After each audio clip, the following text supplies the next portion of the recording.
what is this program development steps? The program development steps, you can able to come to see the one of the picture here is the visual representation.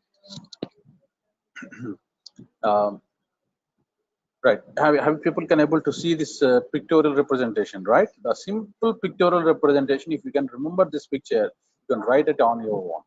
So how the program was being created and executed. The first thing here is a programmer. A programmer is nothing but human, the developer. That means you, right? He can open and let us assume like he can open and some kind of editor. That means, for example, if you are dealing with Turbo C, let us assume like if you're dealing with Turbo C, a Turbo C is one of the tool. In the tool, it has provided some kind of text editor.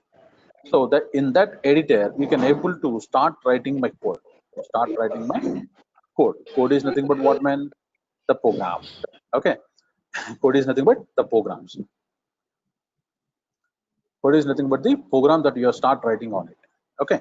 So hash include stdio.h and int main void of and so on. It's in the brackets. You can write some kind of statements inside it, and you can able to close that bracket, main function bracket. Okay. Like that, it was been written and it was being saved with that file of some test.c file. Okay. So, and the technical term of this file, we are calling it as a source. Source file, we are calling it as. Okay, the .c file, we are calling it as a technical term, we are calling it as a source file. Okay, but it was been saved with, for example, let us assume like I had been saved with an test.c, right? Okay, then once the source file was being saved, and I have to check it out whether is there any errors are there or not, whether it is the program has been error free or not. I need to check to get my desired output. So before execution, so what is the thing that you have to go for? Compiler. Okay, what is this compiler will do? This compiler is nothing but it will check it out. So it consisting of, right, let us see the compiler. What is this compiler will do? See, what does it says, man? A source file on the disk must be translated into the machine language. So that means what does it do? First job, it will convert the high level language, whatever you wrote in the English language, that was being converted into low level language. It's nothing but what meant zeros and ones format. Okay, that is what the first main job it was going to be performed. And within that, again, if you want to elaborate with the compiler, if you want to go with some kind of brief according to that, it consisting of two more softwares. One is a preprocessor and another is a translator. Okay, but fine, no problem. See, come back to the compiler here. So once the source code was being created, then the compiler has to take in care about the high level language and check it out if there is any kind of errors or not, and that was being converted over to what meant low level language. This is that low level language was being created with a file name test.obj. That is what we're calling it as an object file. Okay, if it is an error free, then fine. If it is not an error free, then again it will go back to your editor and resolve those kind of syntax errors. Okay, and come back once again and compile it once again until this process is being continued. The source, the errors was being clear. Okay, once the errors was being cleared, and once again if you compile, then it will start creating until and unless the errors was being created, the object file was not yet been created. Keep it in mind. Okay, fine.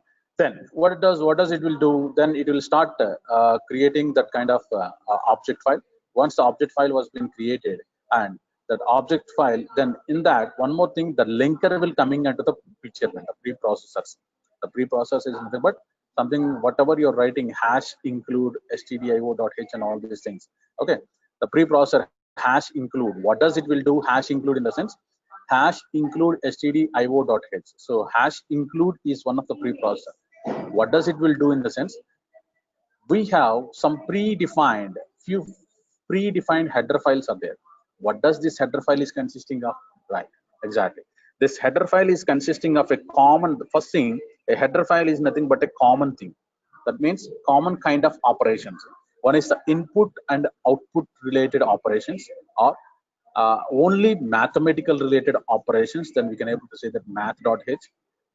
Okay, and so on. We have a lot of common things related. A lot of header files are there. Okay, some time related, like that, some date related, and so on. Okay, but here the thing here is the preprocessor will coming into the picture, which is nothing but the linker here. The linker, what this linker will do here is, this linker will find out the preprocessor commands. So hash include user. So apart from the int main void and within the bracket some kind of few statements, what does it will do in the sense hash include stdio.h. In the hash stdio.h we have input and output macrons, that means constant variables is there, and some functions is there. All these things will be included in defined inside the, some few variables is also been defined inside the header file. So it will copy that stdio.h, whatever the C language that was being written inside that header file, it will copy that whole thing, okay, and paste it over instead of hash include stdio.h, it was being pasted over the whole C file into this one, into the source file. Okay, so but before that, so then where this header files was been existing inside your libraries, in the sense it was been existing inside with library. Okay, so the linker will get over this library and find out what is the file stdio.h file, and it will copy the content of the stdio.h file, and it will paste it over to, and paste it over to, simply it will paste that code. Okay, hash include stdio.h, whatever the stdio.h is consisting of the C language code that was being pasted over to here, and the whole thing was being converted into what meant executable file. So that means the whole thing was being converted into low level language, and the executable file was being created. This is what the final file, that is test.exe, is the file. Okay, so once it was been converted, then it is then we can able to go for run command. Once you go for the run command, then it will pass the instructions to your hardware devices, so that according to that it will give you the output. That is what we are calling it as an result. Some C is equal to a plus b, so a is equal to 10 and b is equal to something like 20, then see what is the output that printf can able to give you. The output is nothing but 30. So that is how the whole process was going to be happened. Right, let us come back to here, so people can able to understand these things, right? So the whole, if you remember this kind of picture, then we can able to start writing it over according to it. Okay, right, come back here. Right, so it is creating and running the program. So we already seen that how to create. First one, what we need to do, writing and editing the program in the editor, right? Fine. Whether it is an error free or not, until it is becomes error free, what should we have to go for when compiling the program? Once it is error free, in the meanwhile, what does it will do? It will take all the kind of preprocessor commands and include those kind of files into the source file, and the source file was being converted over to low level language, which is nothing but ones and zeros format, by linking the program with the required library modules. Right, then what is the final thing? Run command. So finally executing the program, so that we can able to get your desired output. These are the steps that was been for creating and running the program. Right, so this is one of the thing, writing and editing the program. So this is what the feature that we have been clearly explained.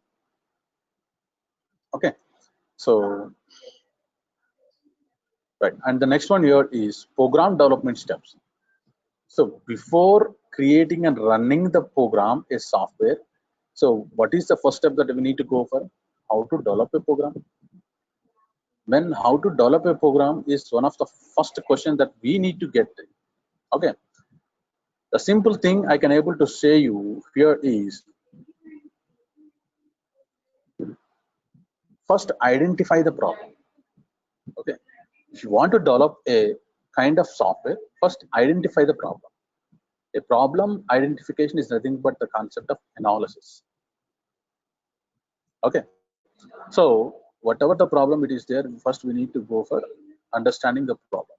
So once you understand the problem, then the first step, then we have to understand it, and we have to write some kind of statements, required statement carefully. Then according to that, we need to describe what is the as is process and what are the things that we need to be performed, and whatever the gap analysis and all these things we have to be taken care about that. Okay, so this is what we have to first thing. Simply we can able to say, see, not only these things you can go with not only these kind of headings, man. You can simply call it as SDLC also. Software development life cycles. Software development life cycles, SDLC. Okay, so software development life cycles. In that software development life cycles, the first point here is analysis.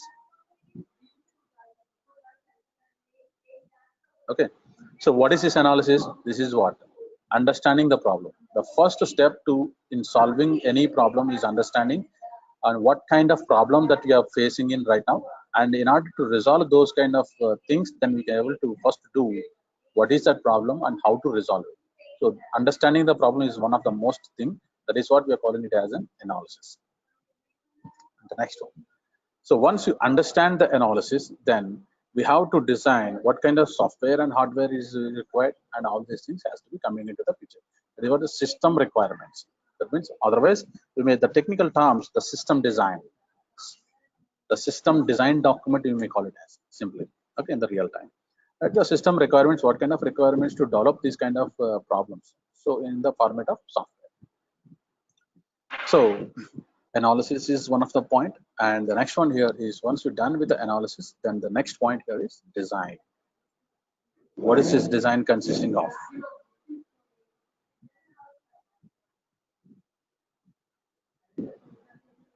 Algorithms, flowcharts,